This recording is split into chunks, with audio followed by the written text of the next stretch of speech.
I prefer coming to school. We don't have any other choices, so we have to just continue. It's quite obvious that we are not yet well equipped to overcome such a situation and operate normal. It's not as effective as going to school.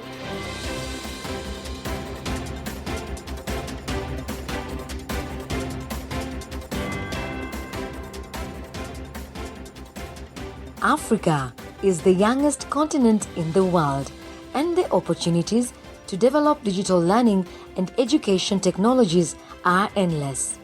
Online education in sub-Saharan Africa has been growing despite persistent technological barriers. It is seen as a cost-effective method of scaling up education for Africa's millions of young people. With national and local lockdowns in place across the region, schools have had to take the delivery of education into their own hands. This week on Africa Science Focus, we discover how schools in Tanzania, Rwanda and Ethiopia have been providing classes to their students during the pandemic. And we hear from students who tell us which digital tools have been helping them to learn. I am Selly. Amutabi.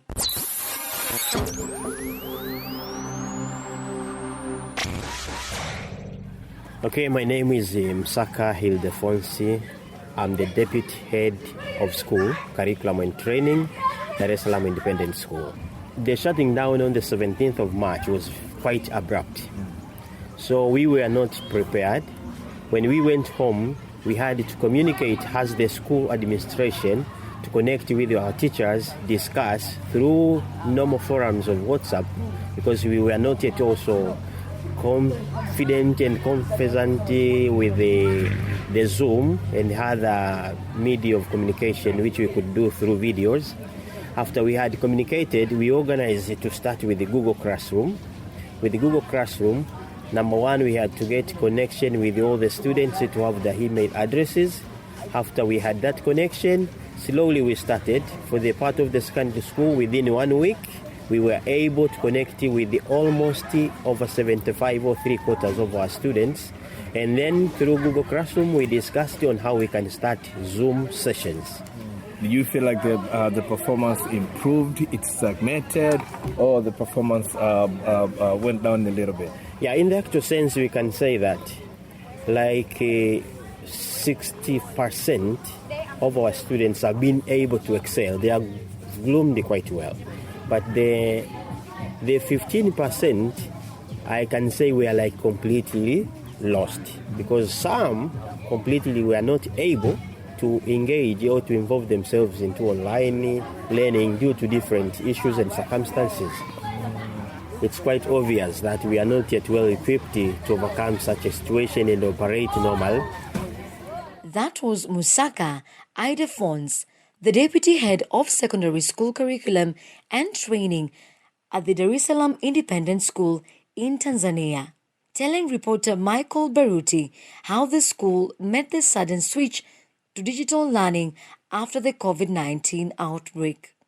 Given Edward is the award-winning CEO of Mtabe Innovations, a technology venture that provides teaching and assistance via SMS for those students who do not have access to the internet, textbooks, or smartphones.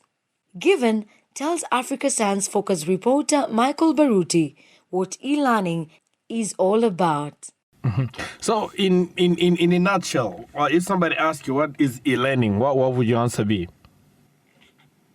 E-learning in its truest form is electronic learning.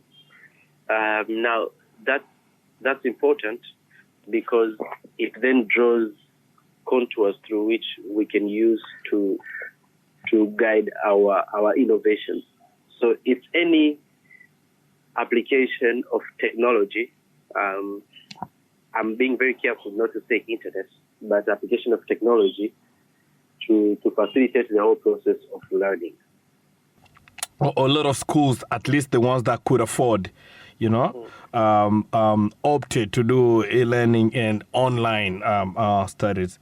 Do you think that is something that in the long run could actually work in Tanzania as well, as it could be a main mean of education? Do you see that happening?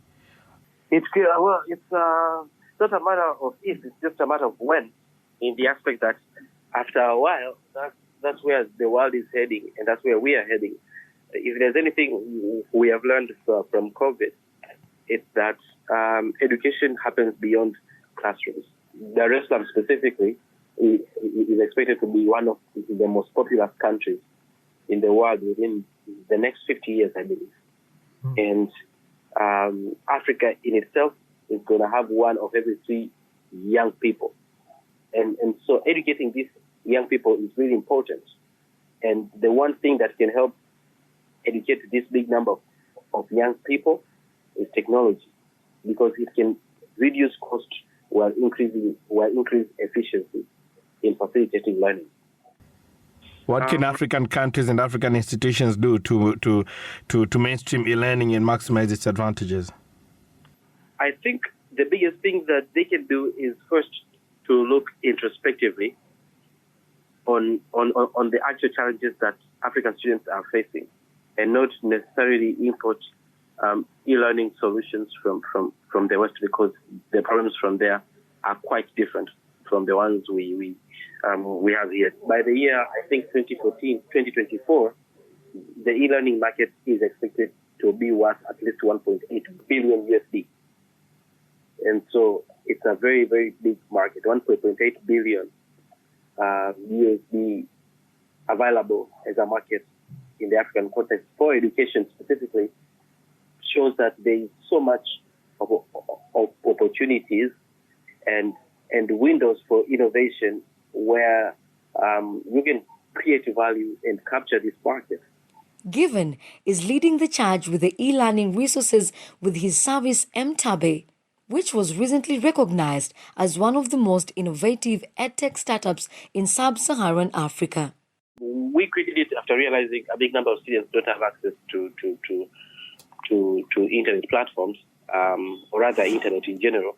And so we figured, let's create a platform that, apart from just being available online, it can also be available offline via SMS. So it's an e-learning platform that students use to ask questions and get answers, as well as see what their peers are asking. But then apart from that, they also get to access questions every single day. We send them these questions so that they can test themselves. And all this is happening via SMS.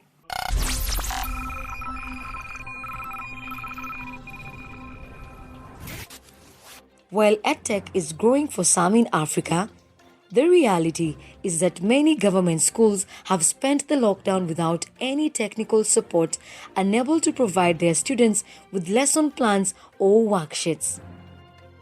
Tesfa Alem Teklebiru tells us what's happening on the ground in Ethiopia.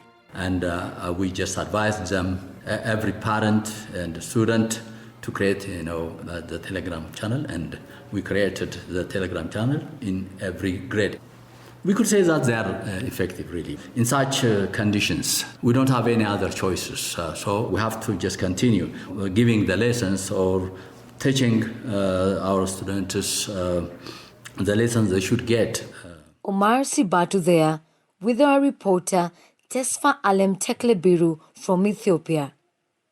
Addis Ababa's Safari Academy has been relying on Telegram, a video chat and messaging platform, to communicate with its students.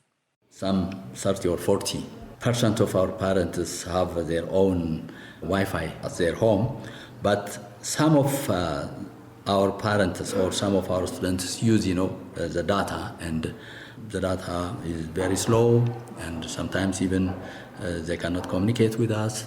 And some still do not have even the smartphone. They just get problems with communicating with us. So we have advised those parents to come to us.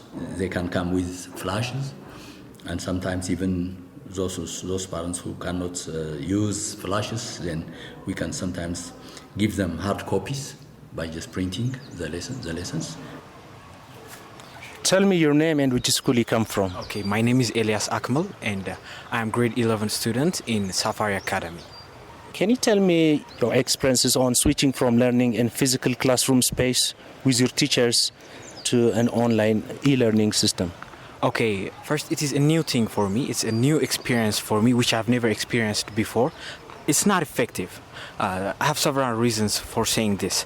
The first one is school not just a place of acquiring academic knowledge. It's also a place of social interaction. And it also have negative impact on our health because we are spending more times on screens, which affects our eyes. Most of my friends, including me, are having computer vision problems, which comes from trying to focus for a lot of time on computer screens.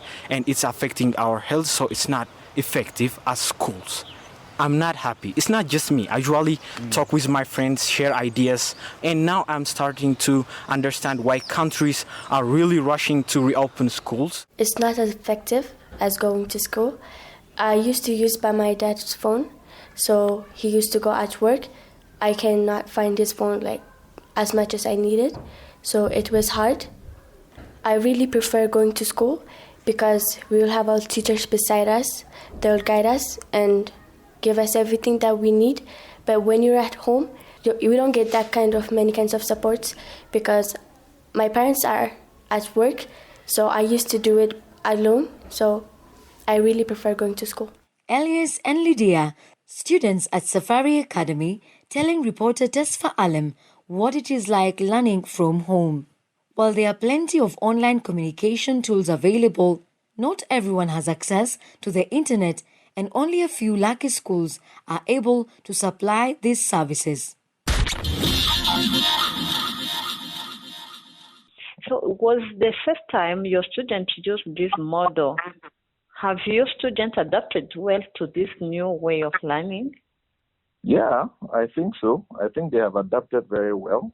We have our own website, and the website, we developed an e-learning platform on the website. Then we also embedded a video conferencing application onto our website. And so it was quite easy for the the children to get on.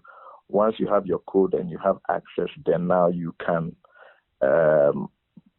do the courses that are online.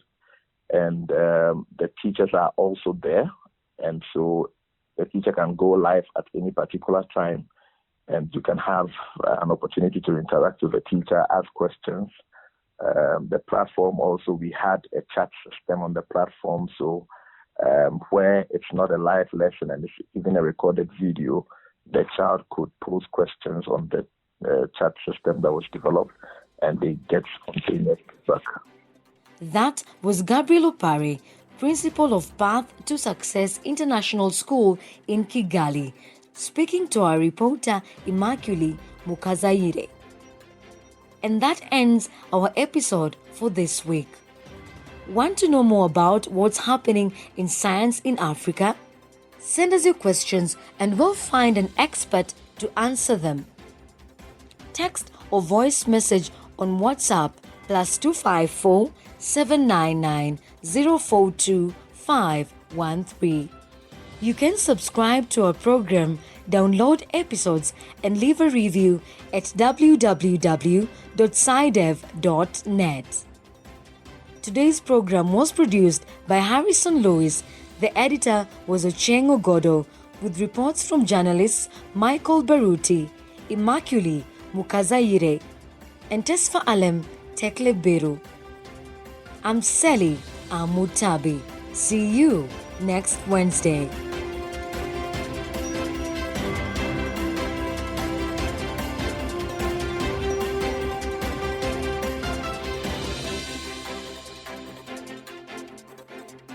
This program was funded by the European Journalism Centre through the European Development Journalism Grant Programme with support from the Bill and Melinda Gates Foundation.